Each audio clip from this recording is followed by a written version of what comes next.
With everything going on in the world right now, it's hard not to get overwhelmed with the economy the way that it is, natural disasters, and conflicts in various places. Knowing specifically what we should be preparing for isn't easy. The bottom line is that predicting exactly what we could face is pretty much impossible. So instead of playing this never ending guessing game, we'd be a lot better off if we just focused on 10 core areas of preparedness. Doing that will make your preps a lot more well rounded, and it'll give you a better chance of making it through a wider range of situations. Now, I have done videos sort of like this before, but they kind of were just gear lists of things that you would want to have. And today we're going to do things a little different. In addition to going over gear, I'm also going to talk about some skills that you would want to have in those categories as well, because your gear will only get you so far. Maybe there comes a situation where you no longer have access to it, or it just breaks down.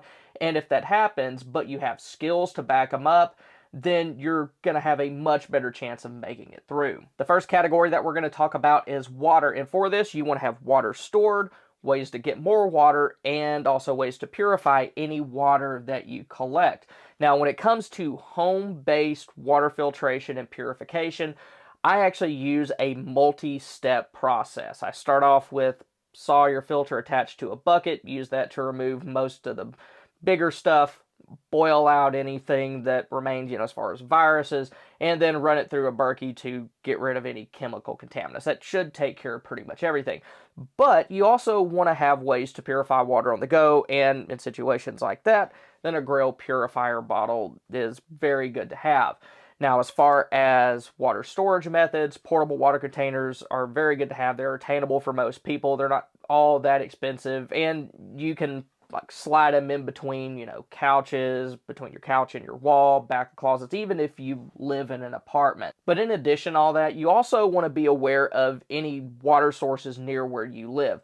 Things like ponds, creeks, rivers, little streams, stuff like that, so that if you run out of water, then you can collect more. Then, even if you don't have like a full rainwater harvesting system set up on your home, you want to know ways that you can slap one together pretty quick. Even if it's just like a big plastic tote and some tarps, or hanging out, say, some towels on your balcony, letting them soak up water and then wringing them out. You want to know different ways to do that. Then, if your water filter systems fail, you want to know ways that you can purify that water. Like, can you build a fire? Can you boil water if you're out in the middle of the woods? If your home-based filter breaks down, can you put one together using rocks, sand, activated charcoal, and then, boil it to get rid of anything that remains? Those are the kinds of things that you want to know how to be able to do within that water category. Then after that is food, starting with stuff that you already have stored. That's going to consist of things like canned goods. I like those because they're cheap, they're easy to prepare. Dry goods stored in Mylar bags are nice because you can store a whole lot of them for really cheap, and they do have a lot of nutritional value. And then the easy but incredibly expensive way to go about food storage is going to be your freeze-dried meals. I don't have too many of those just because they're so stinking expensive. But in addition to having that food stored, you also want to be able to procure additional food as time goes on. For most people, that's going to consist of things like gardening, hunting, fishing, and if you have a larger piece of property, then you can raise livestock, raise chickens, stuff like that. And all of those do require skills. Now is a very good time to start practicing your gardening. We're at the end of February. Spring is going to be here soon. So even if where you live is still a little bit colder, you can start gathering those gardening tools and start practicing that skill now. Then, related to food, is having ways to cook. Most people are going to start off simple with this, with like either a butane or propane camp stove, but you want to have other ways too that use natural materials in case something lasts long enough and you end up running out of fuel. And for that, things like Kelly kettles, rocket stoves, those are very, very nice. Here I have a small sort of backpacking version. This is a Solo Stove Light.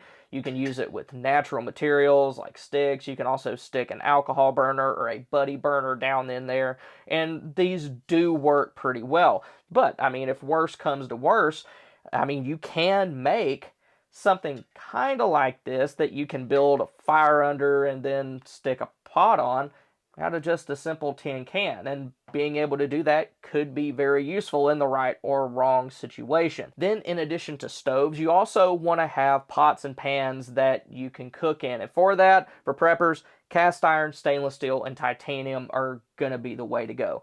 Cast iron and stainless steel, very good for home use, and then stainless steel and titanium are very good for use on the go.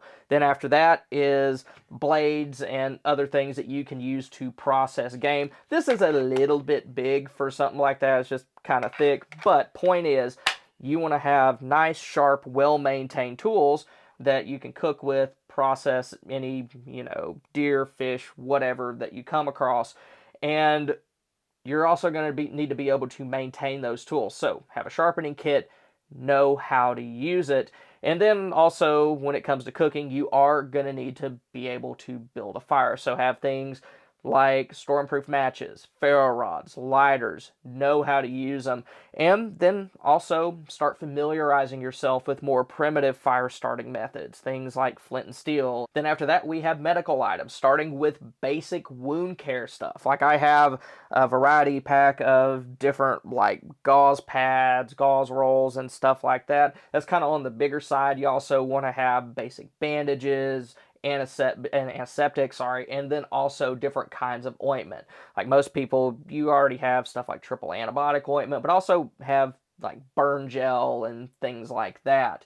Then also have basic over-the-counter medications for common illnesses, and those can kind of cycle, different stuff through different parts of the year. But if you have over-the-counter stuff that you use regularly, then stock more of that. After that is prescriptions, and that can be divided into, stuff that's prescribed to you for daily use, and then also things like emergency antibiotic kits by companies like Jace Medical, and then there are some others too. Then in addition to having all that, you need to have the skills to actually use it properly. For example, if somebody gets a deep cut on their hand, are you going to be able to treat that? If somebody's feeling sick and they have a certain set of symptoms, can you recognize that and determine the best medication from your stockpile to use? And a lot of that's practice, and then some of it is also having reference materials that you can use when there's no internet. Like behind me, I have the Survival Medicine Handbook. It is a huge reference, but it has a lot of different stuff in it, and it's something that's very good to have. Then next we have shelter, and the most basic example of that would just be your home. But with that, can you make repairs? Like if there's a hole in your roof, can you patch it? If a window gets knocked out, can you fix it? Also, just basic plumbing stuff just during normal times. And then, of course, you want to have other things like blankets, sleeping bags, and then also appropriate clothing for different times of the year, because really your first layer of shelter is actually what you have on your body, especially when temperatures drop outside. Also have backup shelters, things like tents, know actually how to set them up. Like if you have a tent and then you've never put the dang thing up, that's not a great situation to be in. I know sometimes I'll go on like church campouts and you can tell who bought this tent, and maybe they bought it on the way over to the campground, but it's just a constant struggle trying to get that thing up and going. But with things like your clothing, sleeping bags, and even tents, you want to have the tools and the skills needed to repair those. Like here, I just have a little sewing kit. I like to keep these in things like my bug out bag and stuff like that. But you can use these to repair clothes. You can use these to patch holes in tents, sleeping bags, and whatever. But you actually have to know how to use them in order for it to be useful. Next up, we have sanitation and hygiene, and unfortunately this is one area that people really zone in on like a couple aspects of it and then totally forget about the others. Like, yeah, we all know that we should have toilet paper. We all know that sanitizing wipes are useful, also hand soap and stuff like that, but also don't overlook other things like contractor trash bags that are strong enough to hold trash for a while if you can't get rid of it without it just breaking over and making an unholy, horrible mess. Also, know how to use different kinds of cleaner like disinfecting bleach, hydrogen peroxide. know their shelf lives, know the best ways to use them. And then also you want to have some other personal care items, like specifically feminine hygiene products, also, other things like, toothbrush, toothpaste. But besides having the stuff, you need to be able to do a few different things. Like, first off, if your toilet stops working, can you make a field expedient toilet out of, a bucket that you have laying around? Would you know how to dig a cat hole? Like, where should you dig that cat hole? How deep should it be? How far away from your house should it be? And then also, can you get rid of larger amounts of either household or human waste? I know we've talked about that on the channel before, but all that stuff needs to be a certain distance from your house, needs to be a certain distance from water sources, and it needs to be at a certain depth in order for it to be safe. Then after that, we have something that we've talked about a lot on the channel before, and that is backup power sources. And for that, you have things like fuel-based generators. You have solar generators. Then as far as energy storage goes, you have rechargeable batteries. You have USB battery banks, other types of things like power tool batteries and stuff like that. But if you have all those things, you have to be able to maintain them and ensure that they have the longest lifespan possible. So with fuel-based generators, can you troubleshoot those? Like, if you try to get it to start and it doesn't, do you know what to mess with to get it running again? Also, do you know how to perform basic maintenance on it? Things like oil changes. Can you empty out the gas before you store it for long periods of time so your carburetor doesn't get gummed up? Then when it comes to solar generators, do you know the right way to set up your panels? Have you actually practiced going out into the yard, setting them up, and then getting your angles right to get the most amount of energy into this as you possibly can?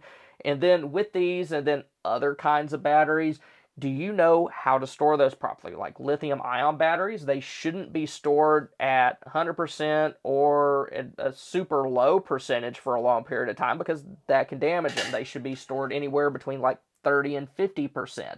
And then other battery chemistries are different, but those are all things that you need to know. Then after that is lighting and climate control. And for lighting, have personal lighting. Things like flashlights, headlamps, spare batteries for them.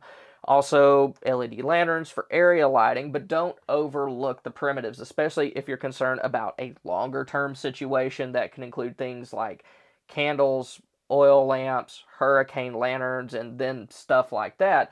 And for those primitives, there are certain skills that you need to have. Most basic would probably be just trimming wicks and oil lanterns. Do you know the right shape to trim the wick? Like, should it be straight? Should it be pointed? Should it be curved? For the type of light that you're wanting. And then also having other skills, like candle making is good. Like, I have a candle lantern there behind me, and these are candles that I made myself. I ordered some beeswax, ordered some molds, and then I made these, and I have a whole box of them sitting right up there on a shelf. So really, I could use that candle lantern there behind me for a very long time. Then when it comes to climate control, you want fans during the summer, and then things like propane space heaters and wood stoves in the winter. And if you're going to be relying on a wood stove, do you have things like axes and hatchets that you could use to harvest more wood?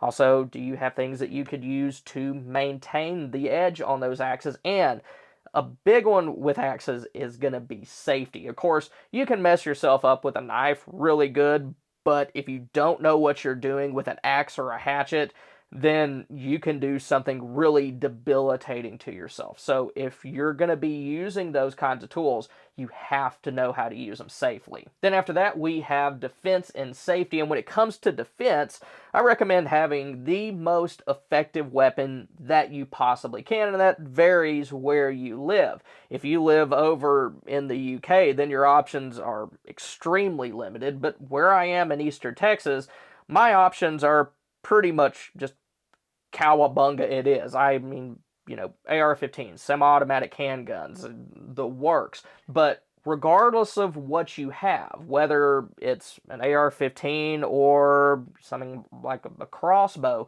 you want to know how to use them the right way, use them safely, use them effectively, and in addition to that, you need to be able to maintain them long term and, if necessary, make repairs to them. But the maintenance and the repair side of things is where people really fall through the cracks. I've seen people's guns that, they let me take a look at, and it's just, it's horrendous. It's like they've had the thing for 30 or 40 years and they've never cleaned it once, and then they wonder why it malfunctions. Well, I mean, there's your sign. You have to get your oil changed in your car. You have to clean your stinking guns. But in addition to, the weapon side of things, also have other stuff like motion sensors and security lighting so that you have a better idea of if a threat is actually coming your way. And then also fire protection can be clumped into this too, like fire extinguishers, fire blankets, and with those, you need to know the right ways to use them, like know which situations one is better in, and also, how to actually put the fire out. Like if you have a fire in your house, do you aim at the top of it? Do you aim at the bottom of it? I mean, you aim at the bottom of it because that's where the fuel is. Get rid of that. But just knowing those basic things could be very useful. And then finally, we have different communication methods. Most basic form would be like the emergency radio that I have there behind me. It can pick up most of the transmissions that you would want to hear, at least from, like FM radio stations, NOAA. So you can get, government announcements and all that stuff. But if you want to go beyond that, then ham or GMRS radios are excellent options. And usually they can pick up your local FM stations. They can pick up NOAA frequencies. Now, you do need a license to transmit while society is up and running. I always have somebody that thinks they're a genius say something like, no, if the world ends, you won't need a license. Yeah, I get that. But if you want to practice now, you need a freaking license to do that. So anyway, learn how to use these. And they are very useful, especially during more serious situations where normal, communications and utilities fall through. But in addition to having that, you should also have a solid plan set up for your family. That can consist of things like where to meet up, alternate locations in case your home isn't safe, and things like who picks up the kids in case this happens. Because the bottom line is, even if you have things like this,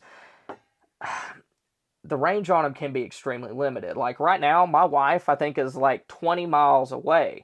For this to be able to work, I would either have to be on top of a mountain or have a repeater network set up. So if communications totally die, we would have to rely on our plan to get our son, get back home, or determine if we go to our alternate location. So have plans in place so if communications poop the bed, you don't have to talk to each other to know what you need to do. Now, one specific thing that a lot of people are concerned about is the potential for a major global conflict to break out this year. So if you want to see how likely that is to happen in 2026, then click here. Or if you want to see a list of items that it'd be a good idea to go ahead and pick up real quick before March, then click here. Thank y'all for stopping by. Y'all have a good one.